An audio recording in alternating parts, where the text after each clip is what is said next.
제가 이번에 그 캔사스 공항에 있으면서 우연치 않게 이 CNN 방송을 보게 되었는데 그 방송에 이런 이야기가 나오더라고요. 이 테네시주에 멤피스라고 하는 하이스쿨이 있습니다. 그곳에 다니는 학생 이름이 투팍 모슬리라고 하는 학생인데 아버지를 일찍 여의고 홈리스 생활을 하면서도 열심히 공부해서 그 학생 앞으로 약 300만 불이라고 하는 큰 장학금이 모이게 되었다는 소식이었습니다. 제가 그 이야기를 보면서 그때 같이 비행기를 기다리고 있던 동료 흑인 목사님에게 그 이야기를 전해주었습니다. 그러자 목사님은 공부는 안 하고 불규칙한 생활로 빈둥거리는 아들이 갑자기 떠오른 모양이었습니다. 그래서 그 뉴스를 캡처해서 텍스트 메시지를 아들에게 보냈습니다. 저도 그러고 싶은 마음이 굴뚝 같았는데 할 줄을 몰라서 보내지는 못하고 그러고 있었습니다. 그리고 얼마 지나지 않아서 아들로부터 답장이 왔습니다. 그 답장의 내용은 이것이었습니다. 2009년도 오바마 대통령의 취임식 사진과 함께 그 밑에 이렇게 쓰여져 있었습니다. 그때 오바마 대통령의 나이가 아빠와 같은 48살이었다 라는 내용이었습니다. 버릇 좀 거쳐버려다가 오히려 아들에게 한 방 먹은 격이죠. 그러고 보면 우리는 무의식적으로 남과 자꾸만 비교하는, 그래서 자기 자신을 누군가 평가를 통해서 자기 자신을 확인하려는 그런 경향들을 가지고 있습니다. 이 집안일을 잘 돕지 않는 남편이 불만스러울 때마다 아내들은 그런 생각을 하죠. 가정적인 옆집 남편과 자꾸만 비교를 하게 됩니다. 그 순간 그 말을 듣고 있는 남편은 속으로 늘 고분고분해하는 옆집 부인이 떠오르지요. 이 성적이 늘 떨어져서 걱정인 자식에게 공부 좀 잘하라고, 옆집 아이는 열심히 공부한다라고 그런 이야기를 할 때 아이는 그 말 들으면서 언제나 말없이 따뜻하게 안아주는 그 집 부모님을 떠올리곤 한다는 겁니다. 물론 비교를 통해서 도움이 될 만한 이 목표나 동기를 얻게 될 수도 있죠. 그래서 비교라고 하는 것이 우리 삶에 이 긍정적인 기능을 하는 것도 사실입니다. 그러니까 무조건 또 나쁘다고도 할 수 없지요. 문제는 이 비교를 통해서 또는 상대적인 평가를 통해서 끊임없이 자기 자신의 욕망을 채우려고 할 때 발생을 한다는 겁니다. 사실 욕망이라고 하는 것은 결코 잡히지 않는 신기루 같은 건 아닙니까? 뭔가 갖고 싶어서 가지려고 하면 잘 잡히지 않고요. 또 막상 잡히면 또 더 이상 흥미를 잃어버리는 것이 욕망의 속성입니다. 그러다 보니 한도 끝도 없이 욕망이라고 하는 것은 커져만 가고요. 또 그것이 갖는 특징 중에 하나가 바로 결핍 증세 아닙니까? 욕망은 결핍이 있어야 발생을 하게 되는 것이죠. 근데 그 결핍은 끝까지 결핍 상태로 남아있게 된다는 겁니다. 그러니 결국은 남는 것은 허무함, 허망감, 바로 이것들만 남게 될 가능성이 크다라는 거예요. 그렇다고 우리가 세상을 살아가면서 욕망을 갖지 말아야 한다라고 말하기도 어려운 게, 인간에게 적당한 욕망은 또 삶의 활력소가 되기도 한다는 거예요. 어떤 면에서 욕망도 일종의 삶의 또 다른 의지의 표현이라고 할 수 있다는 겁니다. 우리가 흔히 말하는 갈망이라는 것, 바람이라는 것, 기대라고 하는 것도 그렇죠. 가끔씩 자식들을 키우면서 그런 생각들을 들죠. 얘는 무슨 생각도 없고 아무런 기대도 없고 꿈도 없는 애, 그런 아이들을 보면서 가슴 속 터지는 경험을 한 부모들이 아마 있을 겁니다. 어떤 면에서 이러한 또 다른 긍정적인 측면으로 생각을 해본다면 이 갈망이라고 하는 것처럼 우리가 생각하는 욕망의 또 다른 표현들이 우리에게 반드시 나쁜 것만도 아니다라고 이야기할 수 있다는 거예요. 그래서 바로 인간의 딜레마가 생기는 것이죠. 욕망은 있어도 문제, 없어도 문제가 되니 말입니다.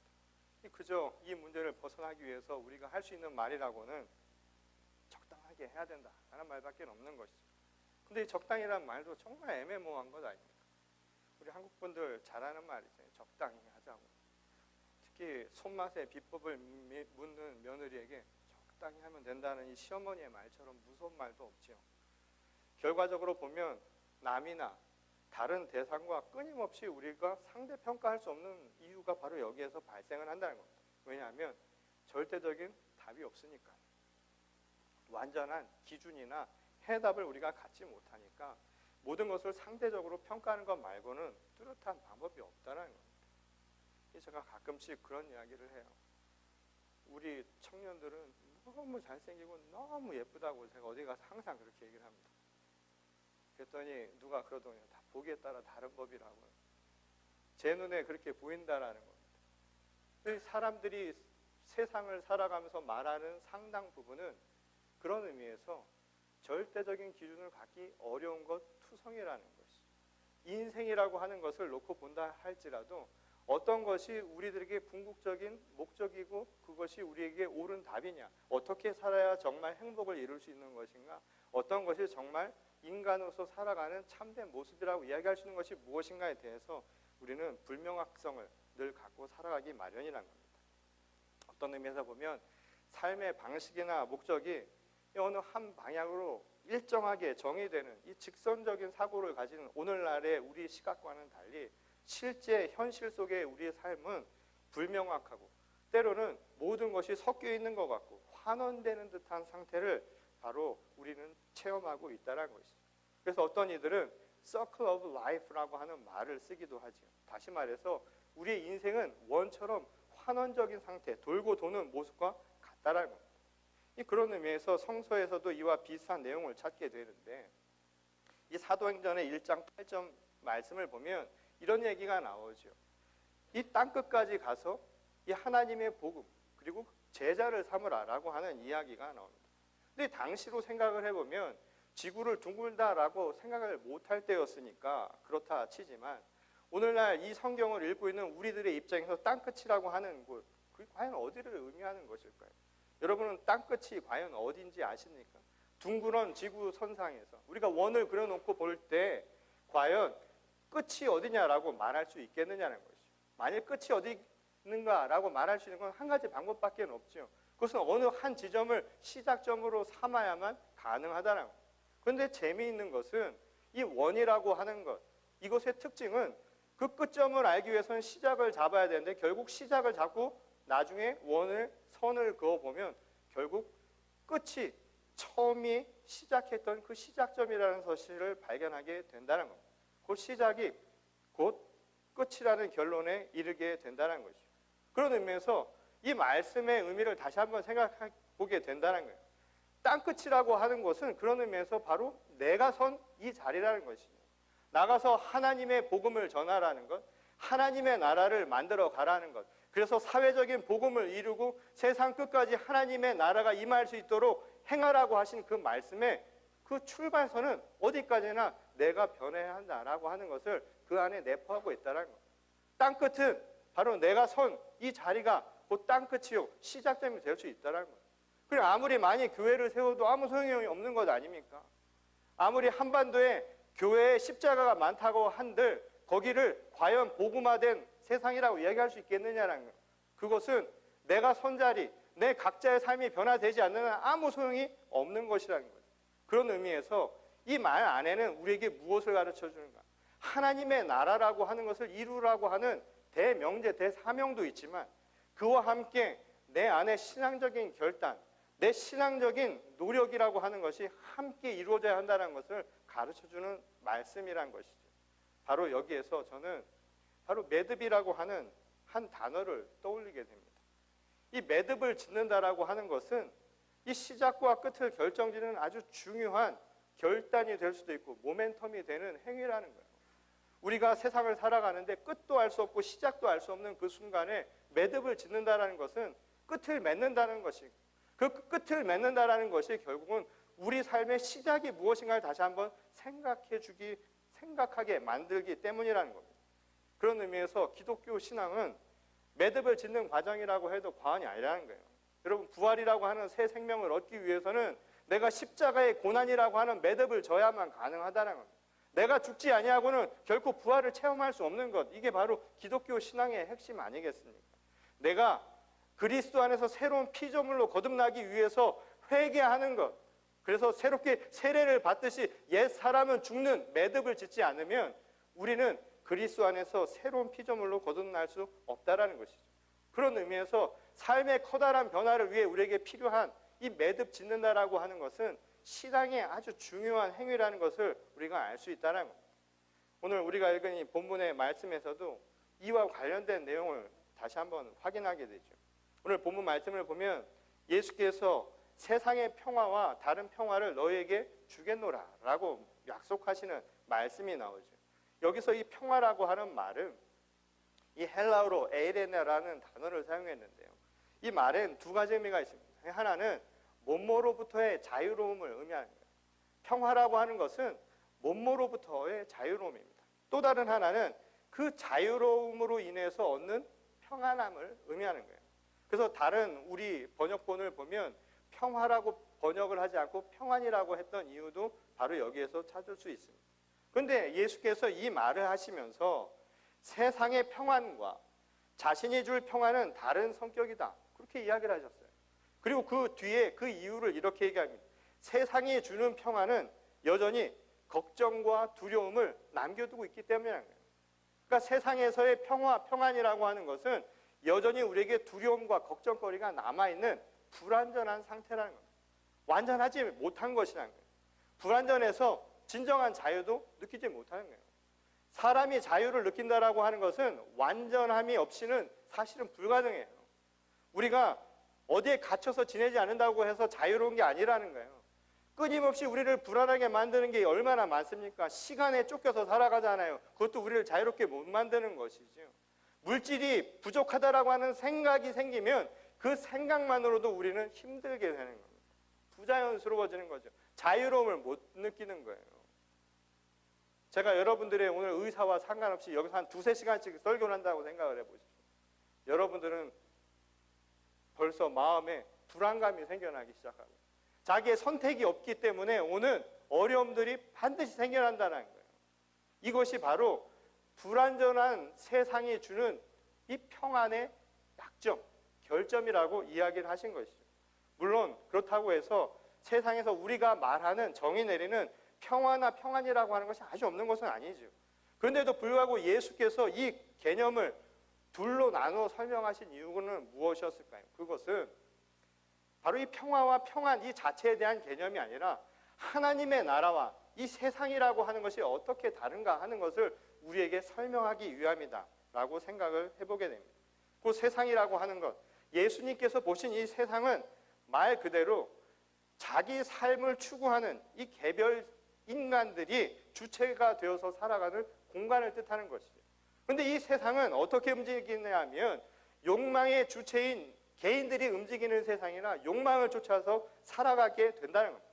그러니 스스로 만족하거나 스스로 내가 평가하기에 이것에 정말 괜찮다라는 생각이 들지 않는다면 인간은 만족감이 없는 불만족한 상태, 욕망이 결핍된 상태, 그로 인해서 자유로움도 느끼지 못하고 평온함도 느끼지 못하는 상황을 경험하게 된다는 겁니다. 그래서 불확실함 때문에 걱정과 근심이 생겨난다는 거예요. 생각을 해보십시오. 우리가 세상을 살아가면서 어떤 선택을 하든 어떤 일을 결정을 하든 항상 불안함이 생겨난다는 거예요.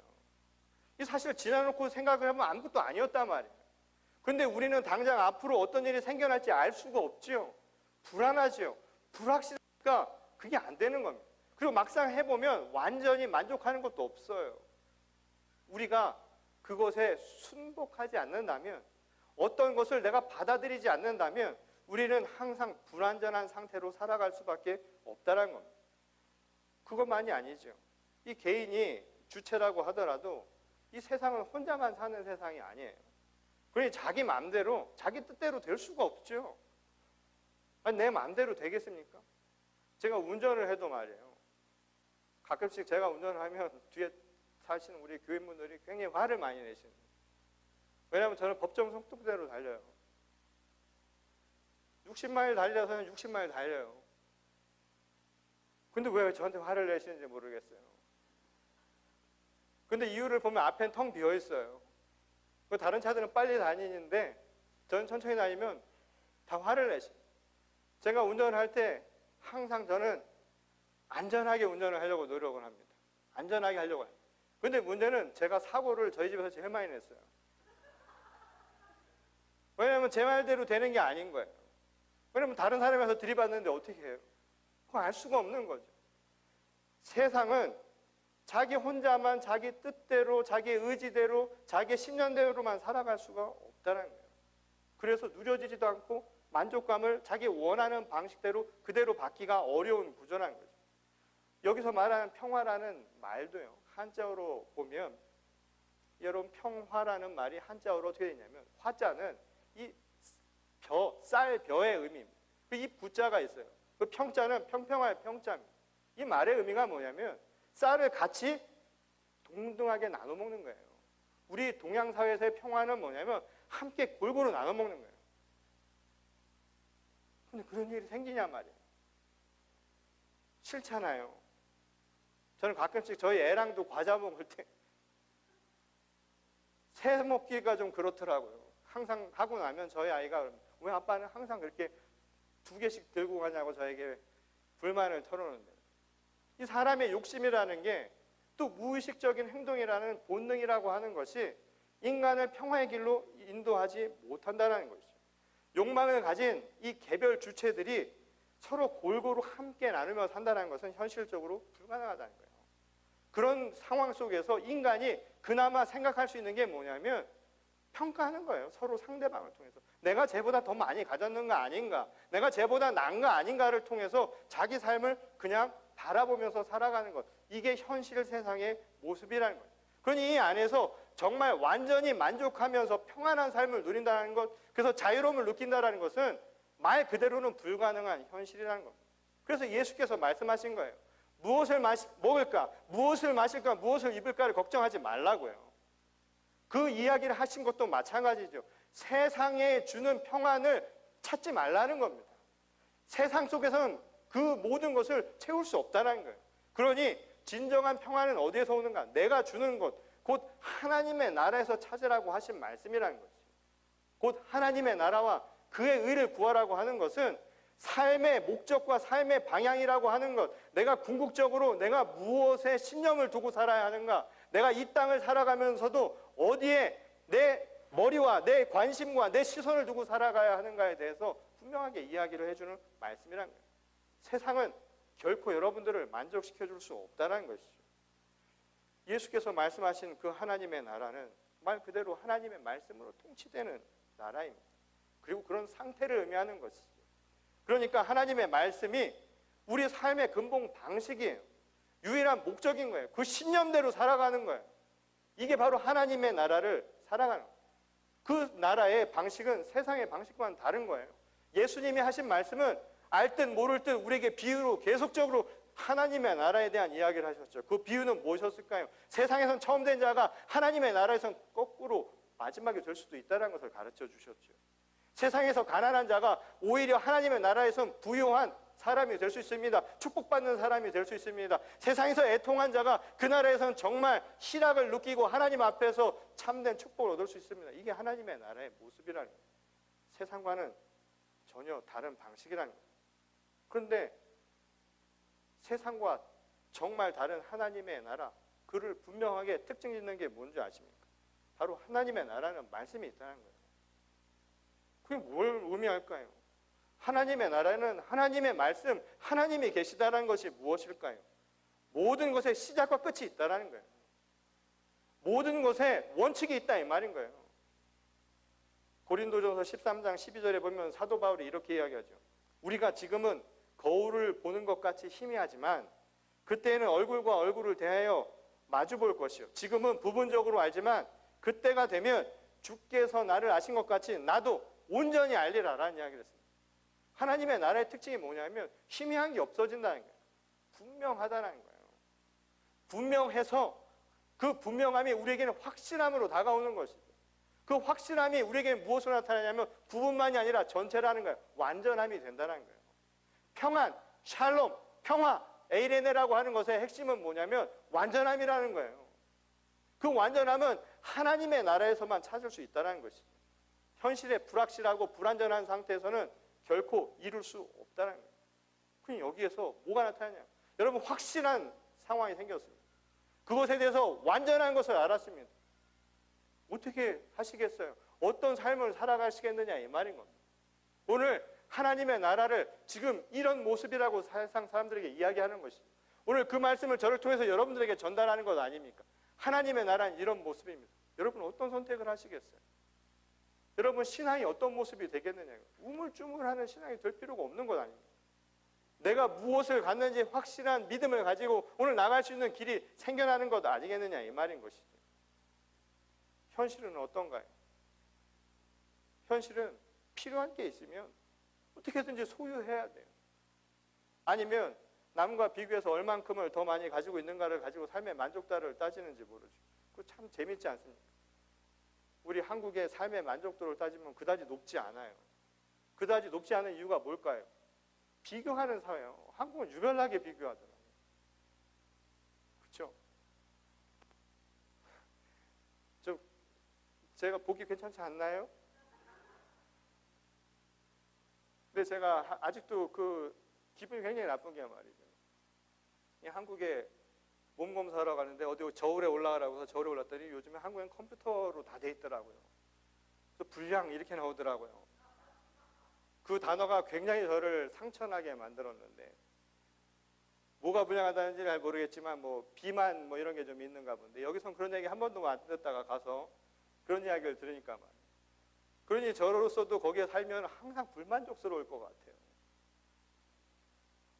너무 비교하고 상대평가가 강한 세상이 되어서 함께 살아가는 곳에는 절대 만족을 할 수 없는 구조가 돼버린 거예요. 심각한 상황으로 된 것이죠. 세상에 사람이 마른 사람과 살찐 사람의 구별 이상이 어디 있나요? 아름답고 그렇지 않은 것의 구별을 여러분 어떻게 하십니까?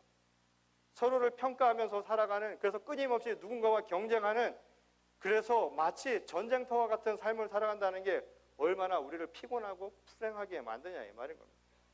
그런데 하나님의 나라에서는 욕망의 대상이 되는 거예요. 무엇을 먹을까, 무엇을 입어야 할까, 무엇을 마셔야 할까, 그 무엇에 대한 걱정이 필요가 없다는 거예요. 그리고 얼마나 더 소유하는가의 문제도 아무 의미가 없다라는 거예요. 무인도에 가서 여러분 신용카드가 무슨 소용이 있겠어요? 아무 소용이 없는 것이죠. 오직 완전하신 하나님의 말씀에 거한다라는 그 사실, 하나님의 임재만으로도 오늘 우리에겐 충분한 건 아니겠냐 이 말인 겁니다. 예수께서 자신을 일컬어 율법의 완성이라고 하신 이유를 아시겠습니까? 세상에 어떠한 것도 어떠한 이치도 완전한 것은 없는 법입니다. 그것을 완전하게 하는 그 하나님의 말씀 안에서 살아가는 것이죠. 세상에 완전한 해답을 가지고 우리를 만족스럽게 만들어가는 그 삶을 살아간다는 것이 우리를 얼마나 풍요롭게 만들겠습니까? 그것이 바로 주님이 주시는 평화요, 평안이라는 겁니다. 완전하신 하나님 안에 거할 때 주어지는 선물입니다. 완전함 속에 있으니 흔들릴 필요가 없는 것 아닙니까? 그러나 이 평안은 그냥 누려지는 게 아니에요. 땅끝은 그냥 이루어지는 게 아닙니다. 하나님의 나라, 이 모습은 우리에게 보여준 하나님의 비전입니다. 우리에게 그림을 보여주신 거예요. 이제 우리가 가야 할 최종 목적지입니다. 이제 그것을 듣는 우리들의 목만 남았어요. 그 몫은 무엇일까요? 바로 매듭을 짓는 겁니다. 세상으로부터 자유를 얻는 겁니다. 세상과는 구별되는 매듭을 짓고 그 자유함을 통해서 진정한 평화를 누리는 겁니다. 여러분 그럴 준비가 되셨습니까? 세상과는 구별되는 하나님의 나라를 함께 만들어갈 준비가 되셨느냐 이 말인 겁니다. 오늘 여러분 각자의 도움이 없이 하나님의 나라를 만들어가겠다라는 여러분들의 결단이 없이 우리가 함께 매듭을 짓는 그 노력이 없이 과연 그 나라가 이 땅 가운데 임할 수 있을까요? 오늘 예수께서 당시 유대 사회를 살았던 유대인들에게 던진 질문인과 동시에 오늘 이 시대를 살아가는 동시대의 모든 주님의 백성들에게 던지는 질문입니다. 그리스도의 말씀 앞에서 불필요한 껍데기는 버려버리고 새로운 피조물로 거듭날 수 있는 그 매듭 짓는 신앙을 우리 함께 만들어가기를 소원합니다. 그것이 바로 오늘 우리에게 주시는 참된 평화인 줄 믿습니다. 제가 내려오기 전에 주일마다 항상 묵상하고 내려오는 기도문이 있습니다. 이 라인홀트 니버라고 하는 유명한 미국의 신학자죠. 그의 기도문입니다. 저는 매주 이 기도를 읽고 예배에 참석을 합니다. 그 일부 내용이 이렇습니다. 주여, 제가 바꿀 수 없는 것들을 평온함으로 받아들일 수 있는 여유와 마땅히 바뀌어야 하는 것들을 바꿀 수 있는 용기를, 그리고 이 둘을 구분할 줄 아는 지혜를 허락하여 주옵소서. 리버는 세상의 영역에서 바꿀 수 없는 것들에 대해서 하나님 앞에 맡기라고 이야기합니다. 그게 우리의 신앙입니다. 그것이 하나님이 우리에게 주시는 평안이기도 하고요. 그러나 하나님의 말씀 안에서 살아가는 우리들에게 주어진 것들은 바로 바꾸어야 할 것들이 있다면, 매듭 지어야 할 것이 있다면 그것을 행할 수 있는 용기를 갖는 것입니다. 그리고 오늘 신앙인으로 산다라는 것은 이 둘을 구별할 줄 아는 지혜를 갖는 것이고요. 오늘 우리에게 이 필요한 말씀을 통해서 이 지혜를 얻어가시는 저와 여러분 모두가 될 수 있기를 바랍니다. 흔히 성공하는 사람들의 방식이라고 알려진 말 중에 이런 구호가 있습니다. 연습은 실전처럼, 실전은 연습처럼. 저는 오늘 여러분들에게 권면하고 싶습니다. 성공적인 신앙인의 삶도 다르지 않습니다. 세상을 하나님의 나라를 살듯이 사는 겁니다. 오늘 이 땅을 살아가는 그리스도의 참된 자녀로, 매듭을 짓고 살아가는 주님의 자녀로 오늘 우리가 할 수 있는 것은 다른 것이 아니라 세상을 하나님 나라를 살듯이 사는 겁니다. 그게 때로는 어리석어 보이기도 하고 미련해 보이기도 하고 참 어처구니 없는 선택을 하면서 살아가는 것인지 모르지만 그것이야말로 오늘 우리를 확고하게 만드는, 하나님 나라를 이끄는, 하나님 나라의 참된 선물을 누리는 주님의 자녀된 모습인 줄 믿으시기 바랍니다. 오늘 이 믿음 속에서 오늘도 주님과 함께 나가기를 고백하고요. 하나님의 나라 그 평화를 누리기를 고백하며 오늘 매듭 짓고 결단하는 주의 거룩한 성도와 우리 교회가 될 수 있기를 주님의 이름으로 간절히 축원합니다. 우리 다 같이 기도하시겠습니다. 하나님 감사합니다. 오늘도 주께서 우리를 부르시고 주께서 우리 가운데 함께 하시며 주님의 나라를 일구어가게 하시는 줄 믿습니다. 먼 곳이 아니라 바로 이곳에 하나님의 나라가 임할 수 있도록 우리의 눈과 귀와 우리의 심령을 변화시켜 주시옵소서. 오늘 이 시간 변화하기를 고백하고 매듭 짓는 신앙의 결단을 행하고 돌아가는 주의 거룩한 교회와 성도 위에 하늘의 크신 복을 내려주실 줄 믿사오며 거룩하신 우리 주 예수 그리스도의 이름으로 간절히 기도드렸습니다. 아멘.